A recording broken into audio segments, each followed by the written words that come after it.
কে আশার সাহেব, আপনি কি মাঠে নেই? মাঠে যে সেল হচ্ছে না, কোম্পানির যে খুব বাজে অবস্থা, আপনার কি এই বিষয়ে কোনো কাণ্ডজ্ঞান আছে? আপনি কি দেখতেছেন সেলের যে দুর্দশা?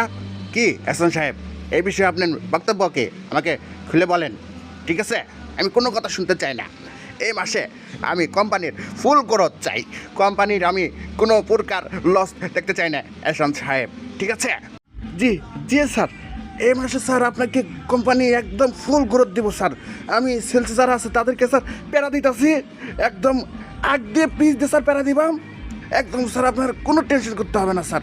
এবার এই মাসে কোম্পানির একদম ফুল গ্রোথ দেওয়ার টেনশন আপনার করতে হবে না স্যার, আমি মাথায় নিয়ে নিছি স্যার। আর যদি না গ্রোথ দিতে পারি স্যার, আমাকে প্যাদানি দিয়ে স্যার আপনি যা ইচ্ছে তাই করেন স্যার। তাহলে এসএন সাহেব, এই সেলসের বিষয়ে যেন আপনার সঙ্গে আর কোনো কথা বলতে না হয়, এই কথাটা আপনি মাথায় রেখে, ঠিক আছে? এরপর থেকে আমি কোনো কথা শুনবো না, ডাইরেক্ট প্যানিশমেন্ট দিয়ে দিব। ঝন্টু, মাঠের কী অবস্থা? আপনার ছেলের কী অবস্থা আমাকে বলেন। জি জি স্যার, মাঠে তো আছে স্যার, কাজ করতেছি। আর মাঠে যে পরিস্থিতি স্যার, মানুষ আমার প্রোডাক্ট তো নিতেই চায় না স্যার। এটা মানে আমি কিভাবে আপনাকে বুঝাই স্যার? এ মাসের সেল টার্গেট মানে আপনি যেহেতু দিয়েছেন স্যার, এটা তো আমি নিতে পারছি না স্যার, এটা তো ওভারলোড হয়ে গেছে স্যার।